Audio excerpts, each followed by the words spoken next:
ዛሬ እነዚህን 6 የህልም ፍቺዎችን ሰርቼላችኋለሁ። የመጀመሪያው ጥቁር ድመት በህልሞቻችሁ ካያችሁ፣ ሁለተኛ እናትህ ስትፈልግህ በህልም ስታይ፣ ሶስተኛ ችግኝ ሲያድግ ወይንም በህልሞቻችሁ ችግኝ ስታዩ ጌታ እግዚአብሔር ምን አይነት መልእክት እየተናገራችሁ ነው? አራተኛ ልብስ ሲጠፋ በህልሞቻችሁ ስታዩ፣ አምስተኛ የሀገር ውስጥ ወይንም የሀገር ውጪ ሳንቲም ካያችሁ ጌታ እግዚአብሔር ምን አይነት መልእክት እየተናገራችሁ ነው? ስድስተኛ የታሸገ ዕቃ ከመሬት ስታገኙ ማየት እግዚአብሔር ምን አይነት መልእክት እየነገራችሁ ነው? ይህንን ቪዲዮ ላይክ በማድረግ ህልምና ፍቺው እንድትከታተሉ ጀምራችሁ እስክትጨርሱ በማስተዋል ከኔ ጋር አብራችሁ እንድትቀጥሉ ጠይቃችኋለሁ። ለቪዲዮ አዲስ ሆናችሁ ሰብስክራይብ እና የደውል ምልክቷን ተጫኑ። አሁን ወደ ሰራው ህልምና ፍቺ እንሄዳለን።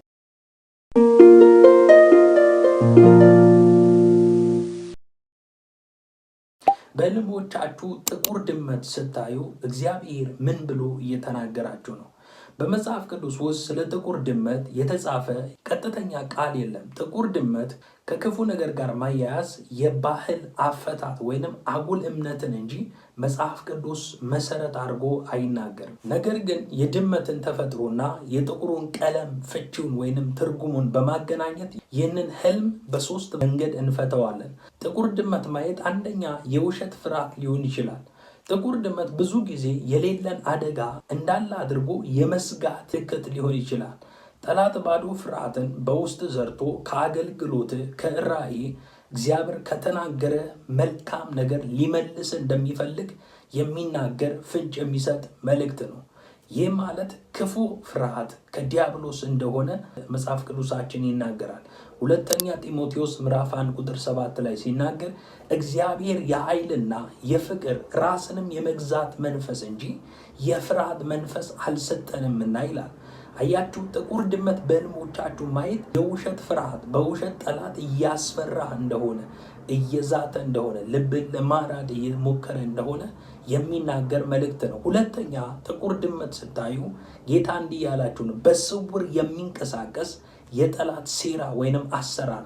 ድመት ድምፅ ሳታሰማ በድብቅ የምትንቀሳቀስ ተፈጥሮ እንዳላት ሁላችንም እናውቃለን። በህይወት ዙሪያ በአገልግሎት ዙሪያ በግልጽ የማይታይ ግን በስውር የሚንቀሳቀስ ግልጽ የማይታይ ተሸፍኖ ግን ተደብቆ የሚሰራ በሐሜት በቅናት ወይንም በተንኮል የሚነሳ እግዚአብሔር የሰጠህን የጸሎት ወይንም የስራ የአገልግሎትን አቅም ለማዳከም የሚላክ የጠላት መሳሪያ የሚሞክር ጠላት በዙሪያ እንዳለ የሚናገር መልእክት ነው። በዚህ ጊዜ በመንፈስ ዓለም መንቃት እንዳለብን ጌታ እያሳሰበ ነው። መጽሐፍ ቅዱስ በህይወታችን ዙሪያ መንቃት እንዳለብን የሚናገር የመጽሐፍ ቅዱስ ክፍል አለ። በአንደኛ ጴጥሮስ ምዕራፍ 5 ቁጥር 8 ላይ ሲናገር በመጠን ኑሮ ባለጋራችሁ ዲያብሎስ የሚውጠውን ፈልጎ እንደሚያገሳ አንበሳ ይዞራልና ብሎ ይናገራል።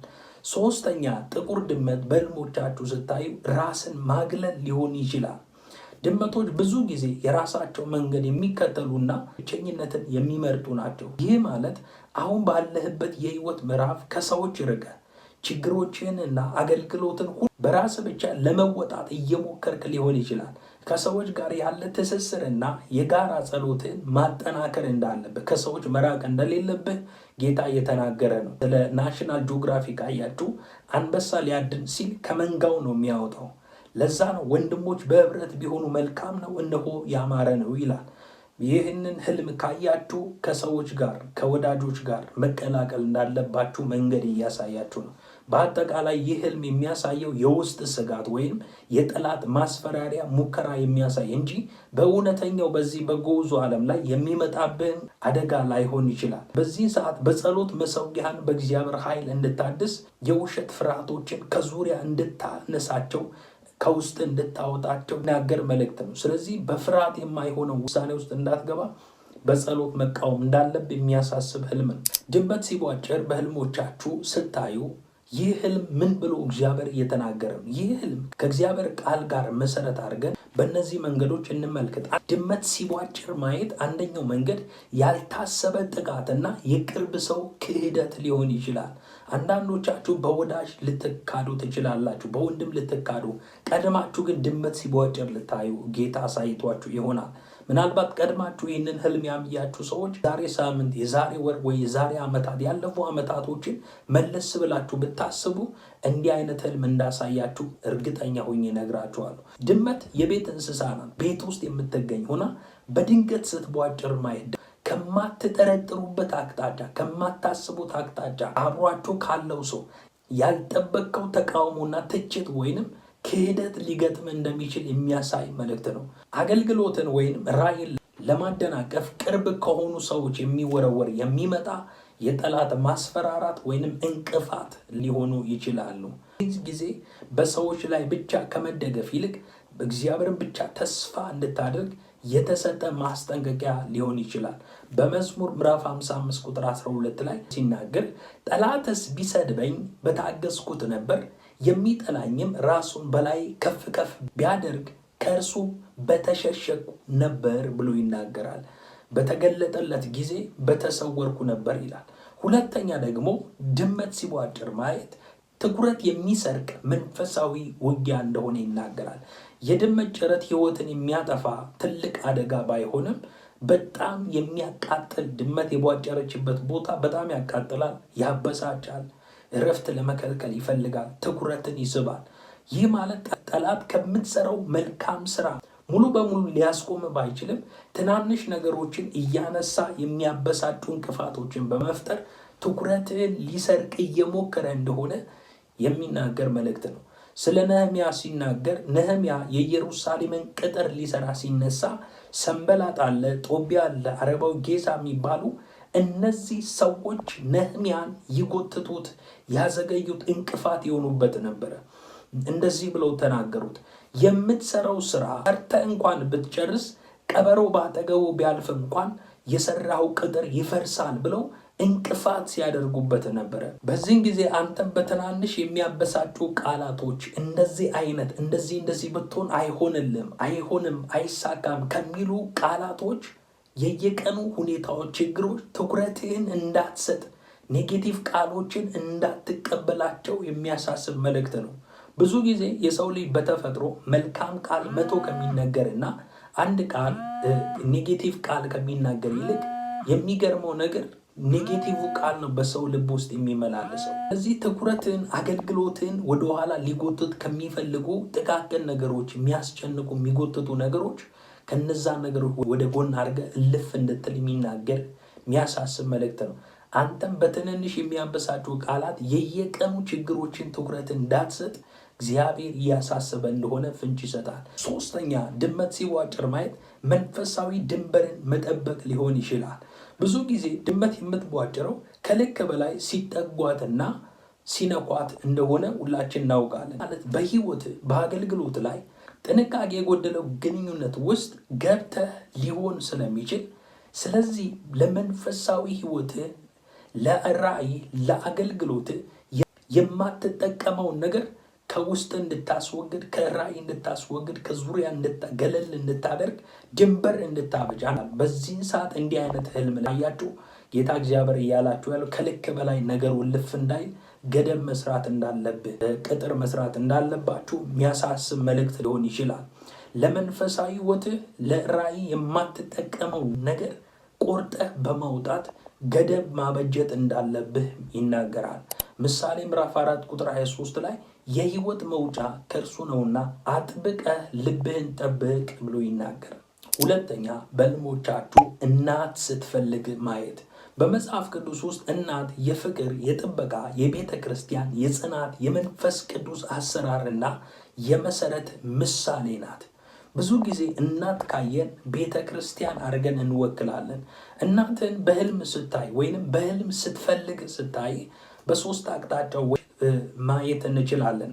በአንደኛው አቅጣጫ እናት ስትፈልግ ማየት ከመንፈሳዊ መሰረት ወይም ከቀደመው ፍቅር መራቅን የሚያሳይ መልእክት ነው። እናት አብዛኛው ጊዜ የልጅነት መሰረት መነሻን ወይም የመጀመሪያው ፍቅር ትወክላለች። በህልም ስትፈልግ ማየት በኑሮ ውጣ ውረድ፣ በአገልግሎት ሩጫ ወይም በፈተና ምክንያት ከቀድሞ መንፈሳዊ መሰረት ከአገልግሎት፣ ከትጋት፣ ከጸሎት ወይም ከቤተ ክርስቲያን ህብረት ርቀን ሊሆን እንደሚችል የሚያመለክት መንፈሳዊ አቅጣጫ ነው። መንፈስ ቅዱስ ወደ ቀደመው መሰረትህ እንድትመለስ የሚያሳስብ መልእክት እየሰጠ ነው። በራእይ ምዕራፍ 2 ቁጥር 4 ላይ ሲናገር ነገር ግን የቀደመውን ፍቅርን ትተሃል፣ የምነቅፍብህ ነገር አለኝ ብሎ ከሰባቱ አብያተ ክርስቲያናት ለአንዷ ይናገራል። እንግዲህ ከወዴት እንደወደቅ አስብ በማለት ወደ መነሻው የቀደመው ፍቅር እንዲመለስ እያሳሰበ ነው። ስለዚህ የቀደመው ፍቅር ትተህ ከሆነ በዚህ አቅጣጫ ሊያሳይ ይችላል። የቤተ ክርስቲያን ጥሪ ወደ ቤተ ክርስቲያን ለማገልገል እንድትመለስ፣ ወደ ቀደመው ስፍራ እንድትመለስ የሚናገር መልእክት ሊሆን ይችላል። ምክንያቱም እናት በዛ ስለሚፈታ። ሁለተኛ እናት ስትፈልግ ማየት የእግዚአብሔር ማጽናናትና ፍለጋ ሊሆን ይችላል። እግዚአብሔር በቃሉ ራሱን እንደሚያጽናና እናት መስሎ እንደተገለጠ መጽሐፍ ቅዱሳችን ይናገራል። እናት ስትፈልግ ማየት አሁን ባለበት ሁኔታ ብቸኝነት ወይም ጭንቀት ውስጥ ከሆንክ የእግዚአብሔር መንፈስ ሊያጽናና ሊያክፍና ሊያሳርፍ እየፈለገ መሆኑን ያሳያል። የቱንም ያክል ብትወድቅ ወይንም ብትደበቅ መለኮታዊ የእግዚአብሔር ፍቅር አብዝቶ እንደሚፈልግ የሚናገር መልእክት ነው። በትንቢተ ኢሳይያስ ምዕራፍ 66 ቁጥር 13 ላይ እናት ልጇን እንደምታጽናና እንዲሁ አጽናናችኋለሁ፣ በኢየሩሳሌምም ውስጥ ትጽናናላችሁ ብሎ ይናገራል። ይህ ማለት እግዚአብሔር ለእስራኤላውያን ልክ የእናትና የልጅን ባህሪ አገናኝቶ እናት ልጇን እንደምታጽናና እንደምታባበል አይዞ እንደምትል እኔም እናንተን እንደዚሁ ሆነ አደርጋችኋለሁ ብሎ ይሰበስባችኋል። ስለዚህ የእግዚአብሔር ጥሪ እግዚአብሔር እየፈለጋችሁ እንደሆነ እየጠራችሁ እንደሆነ እያባበላችሁ እንደሆነ ካላችሁበት ፍርሃት እንድትወጡ የሚያደርግ ህልም ሊሆን ይችላል። እናት ስትፈልግ ማየት ሶስተኛ የቤተሰብና የግንኙነት ኃላፊነት ችላ ማለት ሊሆን ይችላል።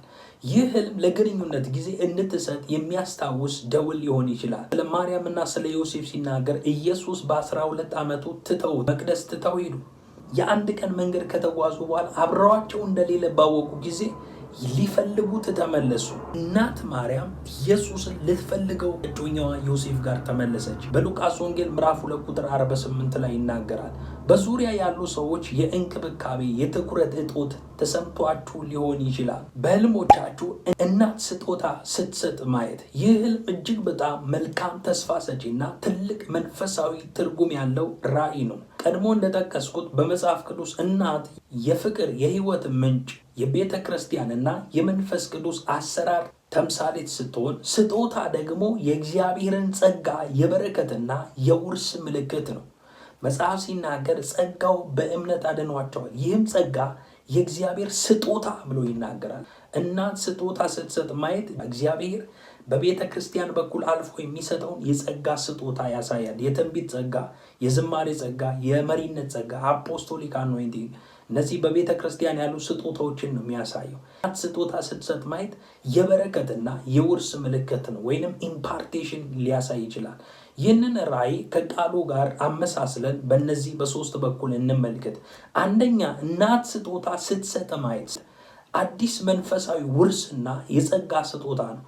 እናት የትውልድ የመሰረት ምልክት በመሆኗ ስጦታ ስትሰጥ ማየት ከቀደሙት መንፈሳዊ አባቶች ማለትም ቤተክርስቲያን ያሉት አባቶች፣ መሪዎች ከእግዚአብሔር መንፈስ የተላለፈልህን አዲስ መንፈሳዊ ጸጋ ኢምፓርት ሲያደርጉ በአንተ ላይ የሆነ አኖይንቲንግ ሊመጣ እንደሆነ እንደሚመጣ ወይንም እንደተሰጠ እየተቀበልክ መሆኑን የሚያሳይ መልእክት ነው። አሁን ላለህበት ለአገልግሎት ምዕራፍ፣ ለስራ ወይንም ለጀመርካቸው መልካም ራእዮች የሚሆን የተለየ ጸጋ እግዚአብሔር እንደሰጠ የሚያመለክት ህልም ነው። በያዕቆብ ምዕራፍ 1 ቁጥር 17 ላይ በጎ ስጦታ ሁሉ ፍጹምም በረከት ሁሉ ከላይ ናቸው፣ መለወጥም በእርሱ ዘንድ ከሌለ ከብርሃናት አባት ይወርዳሉ ብሎ ይናገራል። ጸጋ የሚወርደው ብለሲንግ የሚወርደው መልካም ነገር የሚወርደው ከላይ ከብርሃናት አባት እንደሆነ ያዕቆብ ለተበተኑ ለ12 ወንድሞቹ ይናገራቸዋል። ሁለተኛ ደግሞ እናት ስጦታ ስትሰጥ ማየት የእግዚአብሔር ማጽናናትና ያልታሰበ በረከት እንደሆነ ፍንጭ ይሰጣል። ያልጠበቅከው በረከት እንደሆነ የሚናገር መልእክት ነው። እናት ለልጇ ስጦታ የምትሰጠው ፍቅሯን ለመግለጽ ነው፣ ለማበረታታትና ልጇን ለማስደሰት ነው። ይህ ህልም ካለህበት ድካም፣ የጸሎት ትጋት ወይም የማይመች የህይወት ምዕራፍ በኋላ እግዚአብሔር ልብህን በደስታ የሚሞላ ልፋትህን የሚክስ ያልጠበቅከው በረከትና ማጽናኛ እንዳዘጋጀልህ ያመለክታል። በማቴዎስ ወንጌል ምዕራፍ 7 ቁጥር 11 ላይ ለልጆቻችሁ መልካም ስጦታ መስጠት ካወቃችሁ በሰማያት ያለው አባታችሁ ለሚለምኑት እንዴት አብልጦ መልካም ነገርን አይሰጣቸውም ብሎ ይናገራል። ሶስተኛ ደግሞ እናት ስጦታ ማየት አዲስ ኃላፊነትን አደራ መቀበል ነው። አንዳንድ ጊዜ በህልም የሚሰጥ ስጦታዎች የኃላፊነት ምልክት ነው። እናት የሰጠችውን ስጦታ እግዚአብሔር ለትውልድ እንድታደርስ አደራ የሰጠን ምልክት ይወክላል። እግዚአብሔር ይህንን አደራ መሸከም እንደምትችል ስላመነብህ መለኮታዊ እውቅና እየሰጠ እንደሆነ የሚናገር ህልም ነው። መንፈሳዊ ዓለም ላይ የሆነ ምዕራፍ እንደገባ ፍንጭ እየሰጠ እንደሆነ የሚናገር ህልም ነው። በአንደኛ ጢሞቴዎስ ምዕራፍ 4 ቁጥር 14 ላይ በትንቢት ከሽማግሌዎች እጅ መጫን ጋር የተሰጠህን በአንተ ያለውን የጸጋ ስጦታ ቸል አትበል ብሎ ጳውሎስ ለጢሞቴዎስ ይህንን መልእክት ይነግረዋል። የተሰጠህን የተቀበልከውን ስጦታ የተቀበልከውን ጸጋ ቸል አትበል። ስለዚህ እናት ስጦታ ማየት የጸጋ ስጦታ እግዚአብሔር የሆነ ምዕራፍ መንፈሳዊ ዓለም ውስጥ እንዳስገባ እንደሰጠ አውቶሪቲ እንደጨመረልህ የሚናገር ህልም። ሶስተኛ ደግሞ በህልሞቻችሁ ችግኝ ካያችሁ የተክል ዘር ወይም ችግኝ የእግዚአብሔር ቃል የሰው ልጅ ህይወት የአዲስ ራዕይ ጅማሩና የተስፋ ምልክት ነው።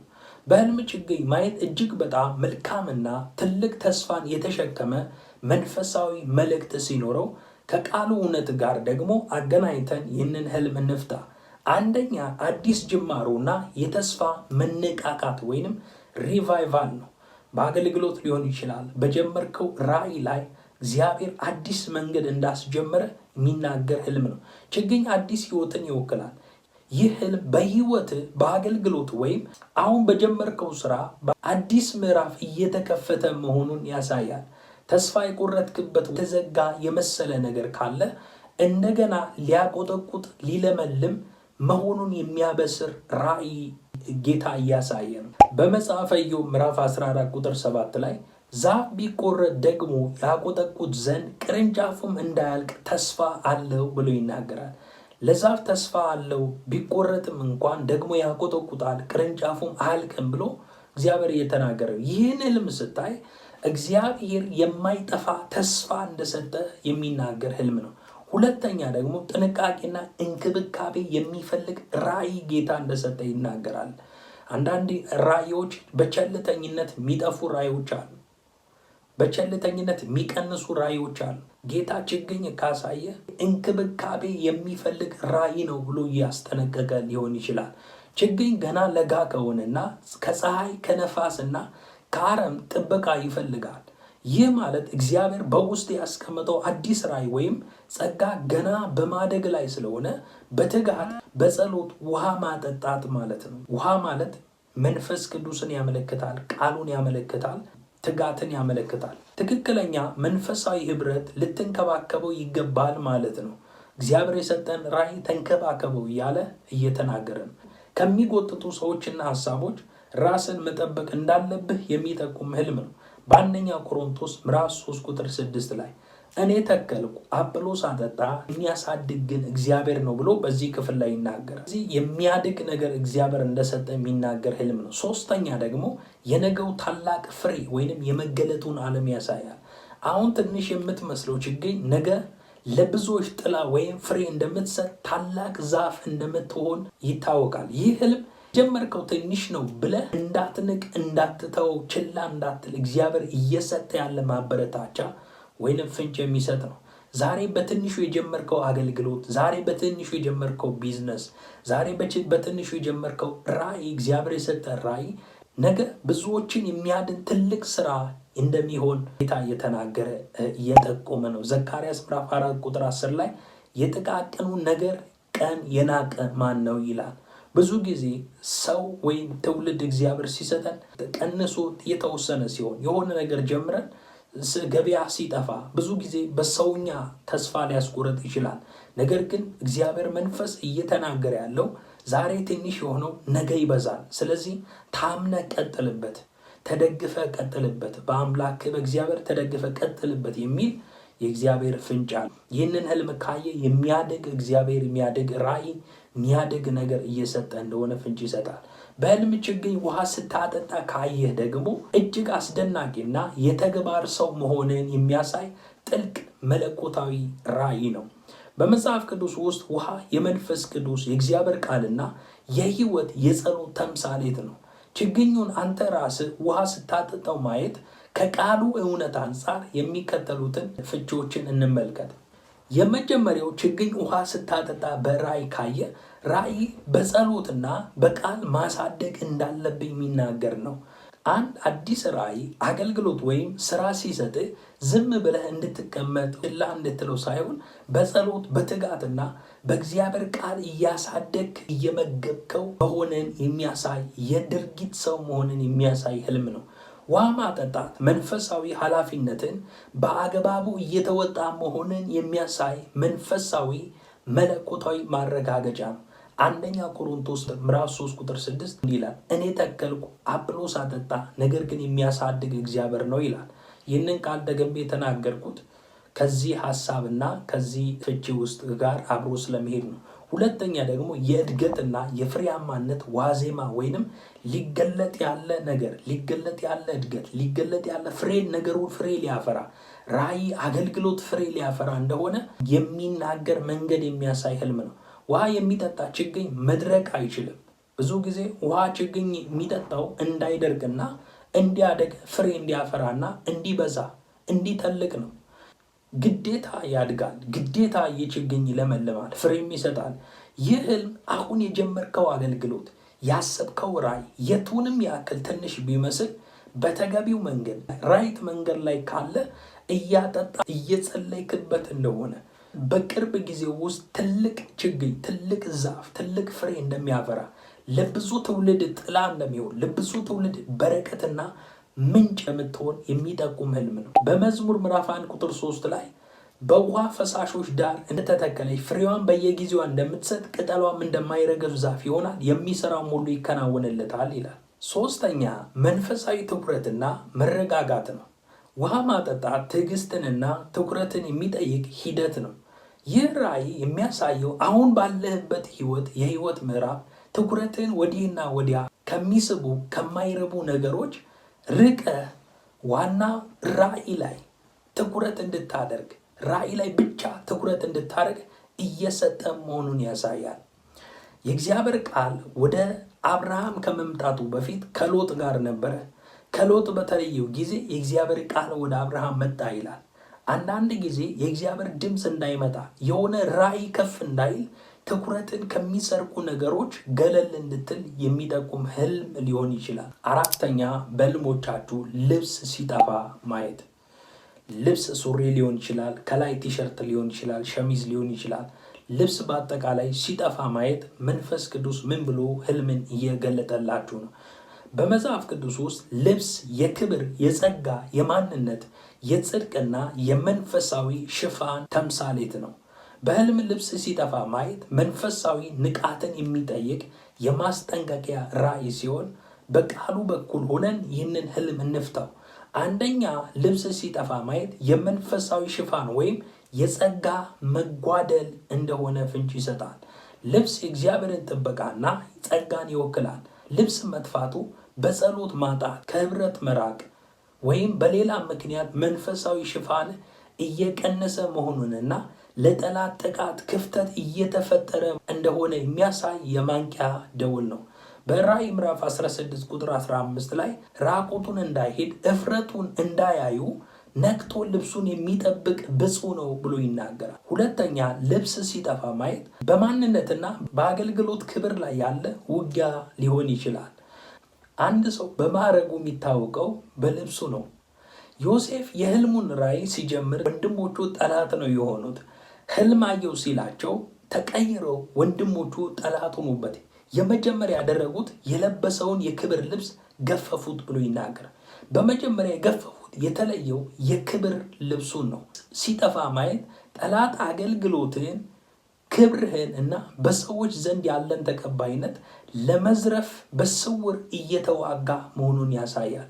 ዘፍጥረት ምዕራፍ 37 ቁጥር 23 ላይ ዮሴፍም ወደ ወንድሞቹ በደረሰ ጊዜ የለበሳትን ያቺን ዝንጉርጉር እጀ ጠባብ ከዮሴፍ ገፈፉት።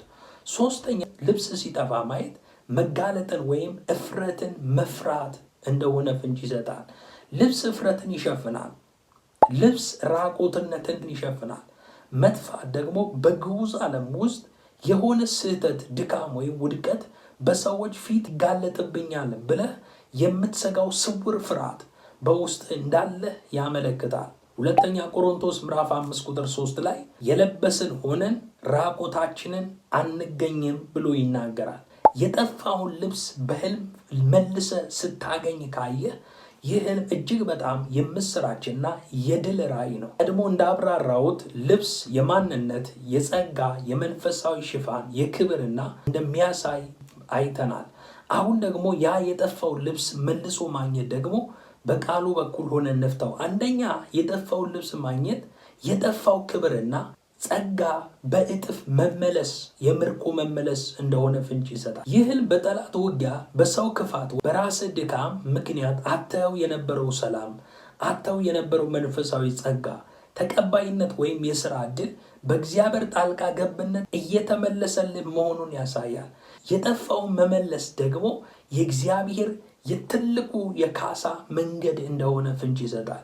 በኢዩኤል ምዕራፍ 2 ቁጥር 25 ላይ አንበጣ የበላቸውን ዓመታቶችን እመልሳለሁ ብሎ ይናገራል። በሉቃስ ወንጌል ምዕራፍ 15 ቁጥር 22 ላይ አባቱ የጠፋው ልጁ በተመለሰ ጊዜ የጠፋው ልጄ ተገኝቷል ብሎ እጁ ላይ ጣት አደረገለት፣ ለእግሮቹ ጫማ የሰበውን አረደለት ብሎ የተወሰደው የልጅነት ክብሩን የተወሰደ ማንነቱን እንደመለሰለት የሚናገር ክፍል ነው። ሁለተኛ ደግሞ የታደሰ መንፈሳዊ ማንነትና ንጽህና ነው። ልብስ ተመልሶ ማግኘት እግዚአብሔር ካለፈው ስህተት፣ እፍረት ወይም የጠላት ክስ ነፃ አውጥቶ አገልግሎትንና ማንነትን በአዲስ መልክ እያደሰው መሆኑን ያመለክታል። ጠላት ያቀደው የማዋረድ ሴራ፣ የክስ ሴራ ከሽፎ መለኮታዊ ሞገስ እንዳለበሰ የሚናገር ህልም ነው። በዘካርያስ ምዕራፍ 3 ቁጥር 4 ላይ እነሆ ኃጢአትን ካንተ አርቄአለሁ፣ ጥሩ ልብስም አለብስሃለሁ ብሎት አሮጌውን ልብስ አውልቁለት፣ አዲስ ልብስ አለበሰው፣ አሮጌውን ጥምጣም አውልቁለት ብሎ ለራሱም ጥምጣም እንዳደረገለት የሚናገር የጠፋ ልብስ ማግኘት ማለት አገልግሎትን ቀጥል፣ ጸሎትን ቀጥል፣ የጠፋው ጸጋ፣ የተወሰደው ምርኮ ተመልሶልሃል ብሎ ፍንጭ ይሰጣል። ሶስተኛ ደግሞ ለቀጣዩ የህይወት ምዕራፍ ብቁ መሆን ነው። ያለ ልብስ ያለ ሽፋን መንቀሳቀስ ማንም ሰው አይችልም። ወይንም ልብስ ካልለበሰ እርቃኑ ማንም ሰው ሊሄድ አይችልም። ምክንያቱም እርቃን የተገለጠ ስለሆነ የሰዎችን አይን፣ የጠላትን ትኩረት ይስባል። ይህ ማለት መንቀሳቀስ እንደማይቻል ሁሉ ልብስን ማግኘት አሁን ለጀመርከው ራእይ የሚያስፈልግን ሙሉ ትጥቅ እና ጸጋ እግዚአብሔር እንደሰጠ የሚያሳይ መለኮታዊ ብርሃን ነው። አሁን በእምነት ወደፊት መራመድ እንደምትችል ይጠቁማል። አምስተኛ በህልም የሀገር ውስጥ ወይም ከሀገር ውጭ የሆነ ሳንቲም ካያችሁ ከአገልግሎትና ከጀመርከው ራእይ አንጻር ሲታይ ከመጽሐፍ ቅዱስ አንጻር እነዚህን ትርጉሞች ሊይዝ ይችላል። አንደኛ መለኮታዊ አቅርቦትና የተሰወረ ሀብት መገኘት ነው። ሳንቲም ማየት እግዚአብሔር ለጀመርከው ራእይ የሚያስፈልገውን የገንዘብም ሆነ የጸጋ አቅርቦት እያዘጋጀለ መሆኑን ያሳያል። አንዳንድ ጊዜ ሳንቲም በመንገድ ላይ ወድቆ እንደሚገኝ ሁሉ እግዚአብሔር ካልጠበቀው አቅጣጫ በረከትን ሊያመጣል መሆኑን የሚጠቁም ራእይ ነው። በኢሳይያስ ምዕራፍ 45 ቁጥር 3 ላይ በስምህ የምጠራ የእስራኤል አምላክ እግዚአብሔር እኔ እንደሆንኩ ታውቅ ዘንድ በጨለማ የነበረው መዝገብ በስውር የተቀመጠችውን ሀብት እሰጥሃለሁ ብሎ ለኪሮስ ይናገራል። ሁለተኛ ደግሞ የተሰጠን ችሎታ አውጥተ እንድትሰራበት የተሰጠ ጥሪ ነው። የተሰጠ ችሎታ ማለት የተሰጠ ጸጋ፣ የተሰጠን መክሊት አውጥተ እንድትነግድበት፣ እንድትሰራበት የተጠራ የተሰጠ ጥሪ ነው። ጥሪ ያለበት ጥሪውን ትተ በሌላ አቅጣጫ ሆነ ከሆነ ይህንን ህልም ልታይ ትችላል። በማቴዎስ ወንጌል ምዕራፍ 25 ቁጥር 14 ላይ ወደ ሌላ ሀገር የሚሄድ ሰው ባሮቹን ጠርቶ ያለውን ገንዘብ እንደሰጣቸው እንዲሁ ይሆናል። ቁጥር 15 ላይ ለእያንዳንዱ እንደ አቅሙ ለአንዱ 5 መክሊት፣ ለአንዱ 2፣ ለአንዱም 1 ሰጠና ወደ ሌላ ሀገር ወዲያው ሄደ ብሎ ይናገራል። ይህንን የተቀበሉትን እስኪመለስ ድረስ ነግደው ሽጠው እንዲያተርፉ ነው የተሰጣቸው። መክሊት የሚለው ገንዘብ ነው። ገንዘብ ማለት አሁን ከሕልሙ አውድ ጋር ሳንቲም ነው። ነግደው እንዲያተርፉ ነው የሰጣቸው። 5 የተቀበለው ነግዶ 5 አተረፈ። 2 የተቀበለው በሁለቱ ነግዶ አተረፈ። 1 የተቀበለው ይቺ ጥቂት ናት ብሎ ቀበረው ብሎ ይናገራል። መጥቶ ጌታው ደግሞ እንዳዘዛቸው ያተረፉትን መልካም ስፍራ አስገብቶ የቀበረውን ደግሞ ውጭ ወዳለው ጨለማ ጣሉታል። ይህ ማለት የተቀበልከውን ጸጋ እግዚአብሔር ነግደ አትርፍ፣ በጸጋ አገልግል። እግዚአብሔር በውስጥ ባስቀመጠው ነገር ትርፋማ እንድትሆን ጌታ እግዚአብሔር መንገድ እየጠቆመ የሚሆን መልእክት ነው። ሳንቲም ትርፍ የሚኖረው ሲነገድበት፣ ትርፍ የሚኖረው ገበያ ላይ ወጥቶ ሲሰራበት እንጂ ተቀብሮ ሲቀመጥ አይደለም። አንድ የተቀበለው ቀበራት ይላል እግዚአብሔር። ይህንን ህልም የሚያሳየው በውስጣችሁ የሆነ መክሊት ይዛችሁ ጸጋ ይዛችሁ ማገልገል እየቻላችሁ ግን አላገለግልም ብላችሁ አፍናችሁ ያስቀመጣችሁ ሰዎች ይህ መልእክት ለእናንተ ሊሆን ይችላል። ነግዱበት የሚል ፍንጭ የሚሰጥ ነው። በማቴዎስ ወንጌል ምዕራፍ 25 ቁጥር 27 ላይ ገንዘቤን ለለዋጮች አደራ ልትሰጥ በተገባህ ነበር፣ እኔም መጥቼ ያለኝን ከትርፉ ጋር እወስደው ነበር ብሎ ይናገራል። ስለዚህ ህልሙ ማትረፍ እንዳለበት፣ ትውልድ ማዳን እንዳለበት፣ የእግዚአብሔር መንግስት በጸጋ ቢሆን በገንዘብ ቢሆን ባለህ ነገር እግዚአብሔር እንድታገለግል እንድታተርፍ ጌታ እግዚአብሔር ፍንጭ እየሰጠ ነው። 3ኛ ደግሞ የአገልግሎት ተደራሽነት መስፋፋት ሊሆን ይችላል። የሀገሩ ሳንቲም ማየት ራእይህ አሁን ባለህበት አካባቢና ቅርብ ለሆኑ ሰዎች ፍሬ ማፍራትና ተጽዕኖ መፍጠር መጀመሩ ወይንም ተጽዕኖ እየፈጠርክ መሆኑን ፍንጭ ይሰጣል። የሀገር ውጭ ሳንቲም የአገልግሎትን ድንበር መስፋፋት፣ በአገልግሎት እንደማትገደብ በዓለም ዙሪያ እንደምታገለግል አቅጣጫ የሚሰጥ ህልም ነው። የሀገር ውጭ ሳንቲም የአገልግሎት ድንበር መስፋፋትን ያሳያል። ብዙ ጊዜ ከዚህ በፊትም ሰርቻለሁ።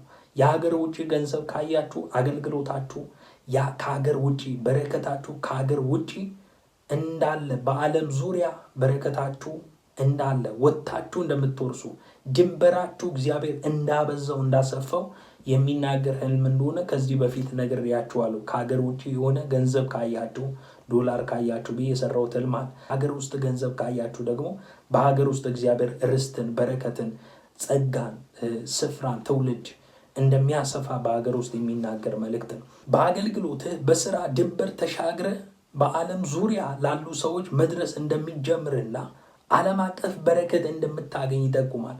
ሳንቲሙን ያየው መሬት ላይ ወድቆ ከሆነ የወደቀውን ካነሳ አሁን ከፈታውት የበለጠ ጥልቅ መንፈሳዊ ትርጉም አለው። ሳንቲም መሬት ላይ ማግኘት ምን እንደሆነ በእነዚህ አቅጣጫዎች እፈታላችኋለሁ። አንደኛ የትህትናና ዝቅ ማለት በረከት። ብዙ ጊዜ ሳንቲም መሬት ላይ ሲወድቅ፣ ገንዘብ ሲወድቅ ዝቅ ብለህ ነው የምታነሳው። ይህ ማለት በውስጥ ያለው ጸጋ፣ ቅባት፣ ኃይል እንዲጨምር ዝቅ ብለህ ማገልገል እንዳለብህ አቅጣጫ ይሰጣል።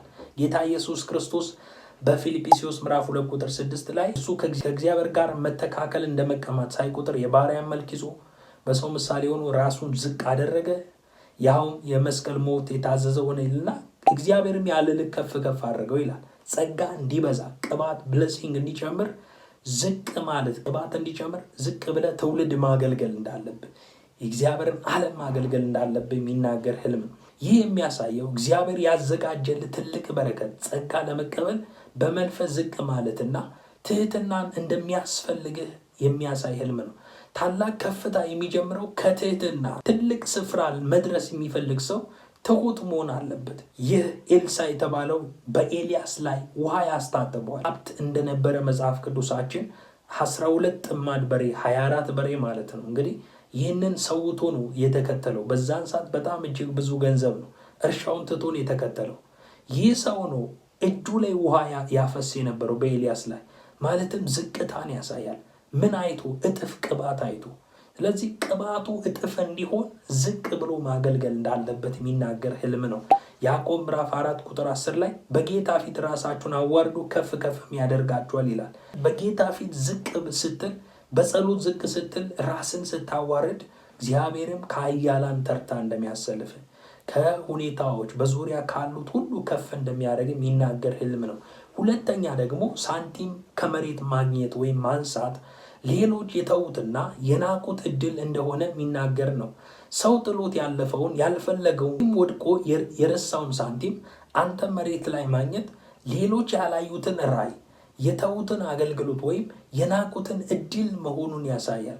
የሰው ዓይን ያላረፈበት ነገር ግን በእግዚአብሔር ዘንድ ትልቅ ዋጋ ያለው በረከት ይጠብቃል ብሎ እግዚአብሔር እየተናገረ በመዝሙረ ዳዊት 118 ቁጥር 22 ላይ ሲናገር ግንበኞች የናቁት ድንጋይ እርሱ የማዕዘን ራስ ሆነ ብሎ ይናገራል።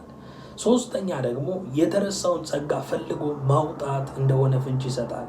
በሉቃስ ወንጌል ላይ ሲናገር ሉቃስ ምዕራፍ 15 ላይ ስለ አንዲት ሴትዮ ይናገራል። ሴትዮዋ 10 ድሪም ነበራት፣ ከ10 ድሪም አንድ ድሪም ጠፋባት ይላል።